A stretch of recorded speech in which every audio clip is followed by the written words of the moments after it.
Hello friends, आज हम गुप्त वंश के बारे में डिटेल में पढ़ेंगे, जिसमें कुमार गुप्ता, चंद्रगुप्त आदि लोग आते हैं। सो हम एक एक करके एक एक लोग के बारे में डिटेल में जानेंगे। सो स्टार्ट करते हैं हम गुप्त वंश से। गुप्त वंश इस साम्राज्य का उदय 3वीं शताब्दी के अंत में हुआ था। साहित्यिक स्रोत: चीन के यात्री और कालिदास द्वारा लिखी जो पुस्तकें थी, उन सब की ही सहायता से गुप्त साम्राज्य के इतिहास की कड़ियों को जोड़ना संभव हो पाया है अर्थात सफल हो पाया है।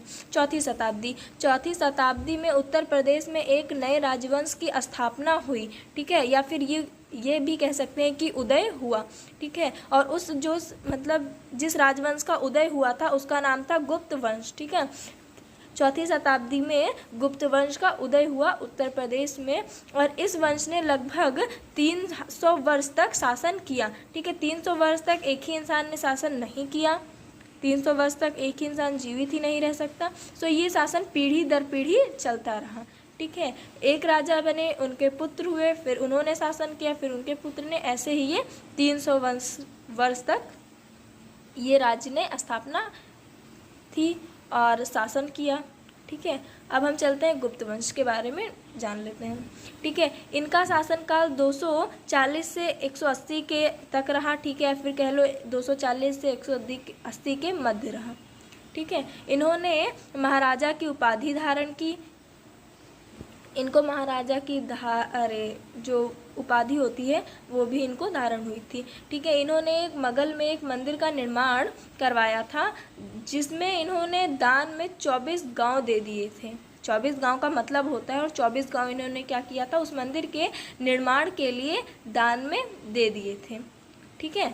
चलो अब हम गुप्त वंश के बारे में जान लेते हैं। तो गुप्त वंश प्रथम वास्तविक संस्थापक था, ये बहुत शक्तिशाली भी थे, ठीक है। और इन्होंने ही गुप्त साम्राज्य की नींव डाली थी अर्थात मतलब इसके संस्थापक, इसकी शुरुआत गुप्त ने ही की थी, ठीक है। तो जिसने महाराज अधिकारी की उपाधि भी धारण की, ठीक है। इन्होंने पाटलिपुत्र को राजधानी बनाया। चंद्रगुप्त प्रथम ने 319 ईस्वी में गुप्त वंश की स्थापना की, ठीक है। इन्होंने ही इसकी स्थापना की थी, जैसा कि मैंने अभी आपको बताया था, ठीक है। चंद्रगुप्त प्रथम शासक था जिसने सोने का सिक्का चलवाया था। आज बहुत बच्चे सोने का सिक्का देखते होंगे, बहुत लोगों के घर होगा भी, ठीक है। तो वो जो मतलब उसकी शुरुआत हुई थी वो कहाँ से हुई थी, चंद्रगुप्त ने की थी उसकी शुरुआत, ठीक है। सोने का सिक्का उन्होंने ही चलवाया था। सो अब हम समुद्रगुप्त के बारे में गुप्त वंश के ये एक महान योद्धा तथा कुशल सेनापति थे। ये वहाँ के क्या थे, सेनापति थे, ठीक है। इन्हें बहुत लोग भारतीय नेपोलियन भी कहते थे या फिर मानते थे, ठीक है। और ये जो थे ये हिंसा व विजय में विश्वास रखते थे, ठीक है। हिंसा मतलब युद्ध वगैरह में, अहिंसा मतलब जो युद्ध ना करे, जो हर काम प्रेम से करे, जैसे हमारे गांधी जी अहिंसावादी थे, ठीक है। चंद्रगुप्त द्वितीय के शासनकाल में गुप्त साम्राज्य अपने चरमोकर को प्राप्त हो गया था, मतलब एक अच्छी खासी, ठीक है। चंद्रगुप्त का साम्राज्य पश्चिम गुजरात से लेकर पूर्व के बांग्ला तक तथा उत्तर के हिमालय की तलहटी से दक्षिण के नर्मदा नदी तक विस्तृत था, ठीक है। देखो द्वितीय चंद्रगुप्त के शासनकाल में मतलब कितने दूर तक इन लोगों का शासन हो चुका था। चंद्रगुप्त द्वितीय का काल साहित्य और कला का स्वर्ण युग कहा जाता है। जो चंद्रगुप्त द्वितीय का काल था उसे साहित्य और कला का स्वर्ण युग कहा जाता है, ठीक। और हर चीज़ के पीछे एक वजह होती है। इसको ऐसा इसलिए कहा जाता है क्योंकि इसमें रजत मुद्राओं का सर्वप्रथम प्रचलन करवाया गया था, मतलब चलवाया गया था। चंद्रगुप्त द्वितीय के दरबार में 9 रत्न थे, ठीक है। जैसे अकबर के 9 रत्न थे, शायद बहुत बच्चे 9 रत्नों के नाम भी जानते होंगे। कुमार गुप्ता, उसके स्वर्ण सिक्कों पर उसे गुप्त कलामल चंद्र व कहा गया। उन्होंने नालंदा विश्वविद्यालय की स्थापना करवाई थी, ठीक है। इसका गुप्त वंश के अंतिम प्रतापी शासन थे। प्रतापी मतलब इनके बाद जो गुप्त वंश का साम्राज्य था वो डगमगाने लगा, मतलब इनके जैसे प्रतापी जितने शासन थे फिर वैसे शासक हुए नहीं, ठीक है। इन्होंने हुनों पर आक्रमण करके स्कंदगुप्त के शासनकाल की महत्वपूर्ण घटना थी। ठीक है, हुनों का जो गुप्त पर आक्रमण हुआ वो एक महत्वपूर्ण इस शासनकाल की घटना थी। ठीक है, जिन्होंने हिंदू कुश पार कर एक प्रदेश पर कब्जा कर अपने साम्राज्य का अभियान पूरा किया था, या फिर गुप्त साम्राज्य का अभियान पूरा किया था। ठीक है, पुरागुप्त, यह कुमारगुप्त प्रथम का ही पुत्र था, परंतु यह उनका सौतेला पुत्र था और स्कंद का सौतेला भाई था। ठीक है, इसलिए और स्कंदगुप्त के कोई पुत्र नहीं था, संतान नहीं थी उनके। ठीक है, ना पुत्र था ना पुत्री थी। ठीक है, तो उनके मृत्यु के बाद या फिर उनके शासन छोड़ने के बाद शासन इन्होंने संभाला, पर ये उस समय वृद्ध अवस्था में थे क्योंकि उनके ही भाई थे और वो शासन छोड़ चुके थे, तो ये वृद्ध अवस्था के थे, जिसकी वजह से इन्होंने अल्पकालीन बहुत कम समय तक शासन किया।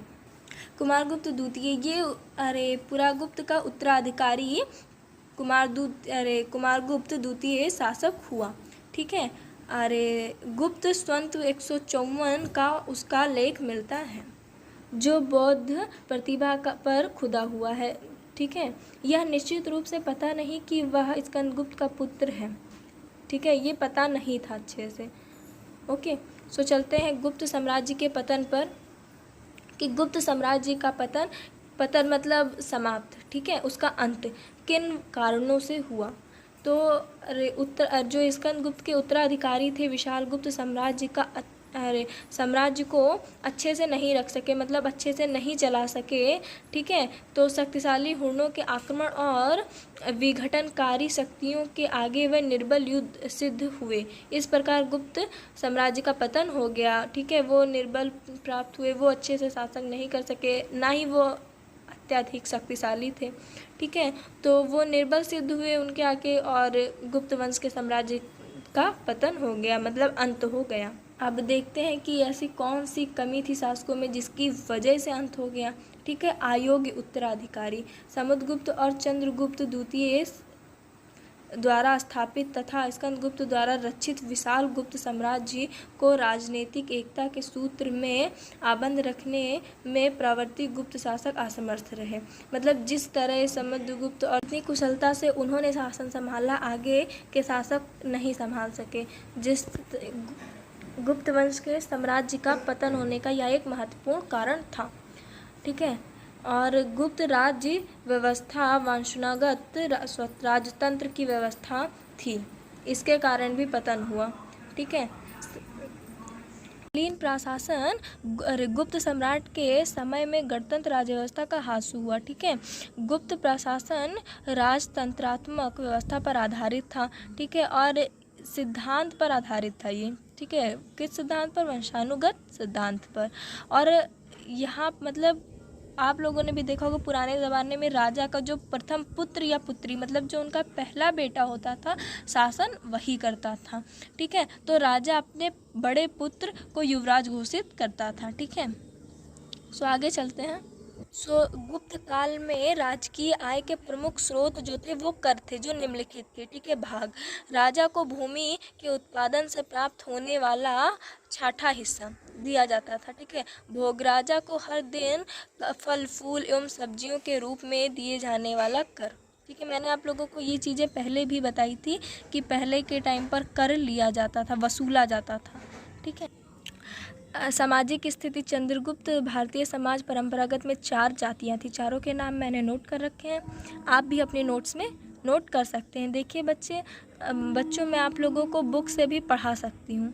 ठीक है, क्योंकि मुझे एक टॉपिक लेकर आपको समझाना है, पर मैं नोट्स बनाती हूँ कई राइटर्स से पढ़कर बुक, फिर आप लोगों को नोट से पढ़ाती हूँ, इसलिए क्योंकि बच्चों को समझा तो कोई भी सकता है। लेक्चर तो आपको स्कूल में भी टीचर लोग बहुत अच्छे से देते होंगे जिससे आपको चीज़ें समझ में आ जाए, पर समझ कर नोट्स हर बच्चे नहीं बना पाते हैं, उनके लिए कठिनाई होती है। सो इसलिए मैं आपको नोट्स से पढ़ा रही हूँ कि आपको समझ तो आए, साथ में नोट्स भी मिल जाएँ, जिससे आप कम से कम समय में अपना सिलेबस ज़्यादा से ज़्यादा कवर कर सकें।